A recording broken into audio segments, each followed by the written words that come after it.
We are not blaming the referees for this loss. Do you understand that? Can I put that on the table any clearer? The referees are not responsible for the 49ers losing this game. However, they are responsible for 2 game-altering plays that had either gone the 49ers' way, they probably win the game. The Gibson unnecessary roughness hit is as ridiculous a pussified, scared officiating league can show you how bad that they've become at officiating this grown man's game. There was nothing about that hit that was dirty. There was nothing about that hit that could have been changed based on the physics of the earth and gravity. There is nothing about that hit that was helmet to helmet. There was nothing that was, here's the thing, describe. There's one word to describe it. Textbook. Clean. Yeah, it was clean. It was clean. So it's a textbook hit. And it's a textbook hit. I mean, it's... Larry, here's the thing.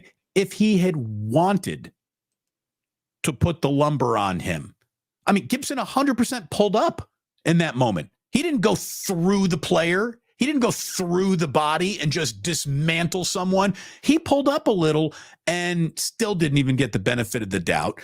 And then the other officiating moment that absolutely altered the game, because it probably prevented a scoop and score by Nick Bosa, was the PJ Walker, was his hand coming forward. I thought it was a fumble pass. I thought it was a quick whistle by a crew that didn't even march off yardage correctly at one point in this game, didn't even call penalty. It was a shit day for that crew yesterday. They were bad. And the Browns had reason in a win to be unimpressed by that officiating. And the 49ers have, more reason in a loss to be upset. Here it is. Excellent, Larry. I'm glad you dialed it up. Look at you producing like Fred Godelli. Here we go. Yeah, let me just make sure we get the volume down on this. We don't need the volume. We'll just go with the video. Here's the route. Here's the hit by Gibson. It's perfect. Watch this. Again, what do you want him to do? The player was in midair. Is Gibson supposed to wait for both of his feet to come back down to the ground before he plays football? I don't get it. I don't get where is the infraction? Where is it? There's no helmet to helmet. That's shoulder pad to shoulder. I don't see it. I don't get it. Well, it's because the NFL on this play is officiating contact, and it's not reviewable. I mean, who came up with the idea that you're going to have review in a sport and then take the bang, bang, fastest, hardest to officiate play and say it's not reviewable? Not reviewable. You can review everything. Look, you can't review. We're in a world where we have review. So any play that's unreviewable is means that you're dangling. That means that, some part-time school teacher who's out there in Cleveland on a rainy day has to get this right in real time. And if he doesn't get it right in real time, everybody's just going to look really, really bad. Why can't this be reviewable?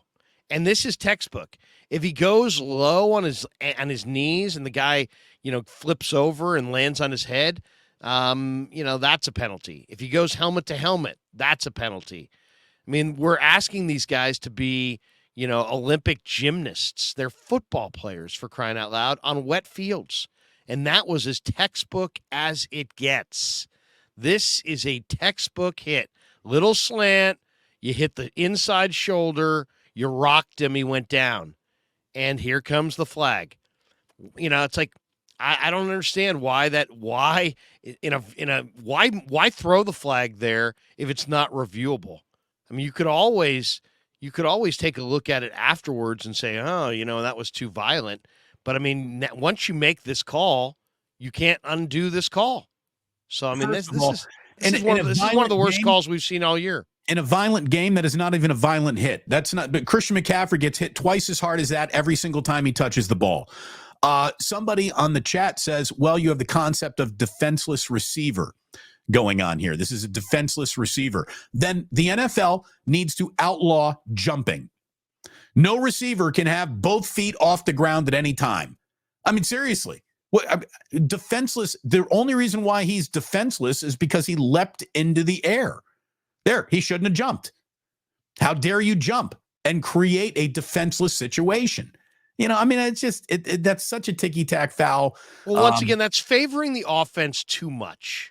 Okay, I understand why they want to favor the offense over the defense, but you have to allow the defense to play the game.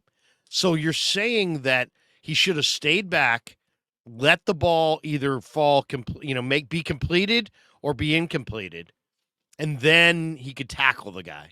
I mean, that's a different sport than the one we grew up with, and that right there is textbook hit. Textbook. It was hits bad. him right on the shoulder pads, and this is on 3rd and 10, and this would have been 4th and 10. Instead, it's an automatic first down and a 15-yard penalty tacked on. All right. I don't want to see it anymore. That's enough. That to me is a ridiculous decision by an officiating crew, which showed you that they were just in no state-of-the-art decision-making mode at any point in time. They couldn't even call face mask in the right direction or march off yardage in the right direction a couple of different times in this game as well. So how about the Mooney Ward hold? Yeah. I mean, that was not a hold. I mean, there was no hold there at all. He didn't clutch his jersey. He didn't grab him. That was a phantom call, both on the same drive. So those two penalties really hurt. And then, another one, if we're just going to let quarterbacks, as they're going to the ground, flick the ball with their wrist, in nothing about that throw is a throw. Right. Then it should be the advantage to the defense. Whatever gives the defense more of an advantage should be the call. So if it's more of an advantage to have it be an incompletion and a penalty, a grounding penalty, the defense should get that. If the play continues and it's a turnover and that's the bigger advantage for the defense, then that should be the rule. But just allowing quarterbacks to, he was basically in the grasp. He flipped around, didn't know the defender was there. Oliver hits him, and he just kind of pushes it off the side of his hand 1.5 feet. It's a clear fumble. To have that be an incomplete pass, and we're sitting there going, well, did his fingers go forward? You got to be kidding. There's nothing about that that's a pass. Nothing. Well, and you just had, again, an officiating crew instantly say, no doubt about it, clear as day, nothing to even discuss. Well, it was challenged. It was challenged. No, I know, but here's the thing. You got to let the play happen. You officiate it as a fumble. You officiate it as the scoop and score. And then you at least have the opportunity to go back and take a look at it. I mean, here's the thing. It's the old. They did take a look at it, and they confirmed. Right, but it's a bad rule, Damon. What I'm saying is, the defense. It's a absolute bogus favor to the offense. Where if basically every sack that anybody commits going forward, if you see the guy coming, you can just flick it off the side of your wrist. Anything going forward at all, and that negates the sack and whatever's coming from it, usually a fumble. So no, I misspoke there a little defense. Bit. The problem with that is it was so close in the eyes of review. Had that been ruled fumble, scoop, score, touchdown, they wouldn't have been able to overturn that, I guess is the point I'm trying to make. So had the official not determined that with my own eyes I can officiate this moment so perfectly that it's got to be a fumble, the Niners would have had 7 more points. There's a solution here. Have you ever been to the racetrack? Sure. Okay. When there's a photo finish, they don't say the one horse won unless overwhelming video, evidence says otherwise. They simply flash inquiry. It goes to the stewards, and they make the right call. Inquiry. That's all they got to do in these situations that are so damn fast that they don't know what happened. Inquiry, and it goes to the booth. That's it. You don't have to predispose one outcome over another. You don't have to have overwhelming video evidence that negates the bad call on the field. Because let's remember, the call that's made on the field will be favored because you need overwhelming video evidence to overturn the call on the field. Why should an incorrect view or an incorrect call be advantaged over the correct call? Right. Just throw up the inquiry like they do at the track.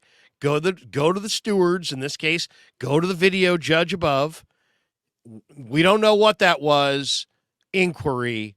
Now here it is. Then neither outcome is favored, and then you're more apt to get a fair result. Right. Don't leave yourself with the wiggle room to default back to the wrong decision in the first place. Right. And you know where it really comes into play? On fumbles in games that aren't the Super Bowl, when there's limited camera angles and the ball's in the scrum, and we think it was a fumble, but we can't, it was ruled non-fumble on the field, and we can't get quite the angle that quite shows it. That's where you just go inquiry, booth review, make the best call based on the video evidence that you have, not tied to the call on the field. Who cares? Who really cares about the call on the field by a part-time official? And then here's the other thing. It's the NFL's always caught in these days between their mom and pop roots and what they are today, which is the fastest growing industry in America that's worth $20 billion. It's no longer quaint to say, hey, a guy was stocking shelves at Kroger's on Wednesday, and on Sunday he played in the NFL. No, they don't do that anymore. They got a 16-man practice squad. Okay, and this whole idea of, Bob taught school on Friday and had a social studies test, and on Sunday he's officiating the Super Bowl. Right. That sounds like, isn't that quaint? No, it's not good. It's like, there's enough money on the line. There's enough gambling money on the line. There's enough jobs and careers and everything. There's enough importance in these games. You can't just be like, well, it's just a game. No, it's not just a game. It's a multi-billion-dollar industry, right, and careers are on the line, and get it freaking right. And part-time officials is a thing of the past and should be wiped away for full-time officials, because how do you become better at your job? It's when you stop doing it part-time and start doing it full-time. The NFL is literally a pillar that the entire country stands and leans on. From entertainment to business to free time to family bonding to having an opportunity to hang out with your kid on a weekend. Like, it is, football is, and this is probably not something that we should be proud of, but football is like one of the 10 most important subjects in the United States. Okay, so get it right. Get it right. Yeah, you're right. No more mom and pop.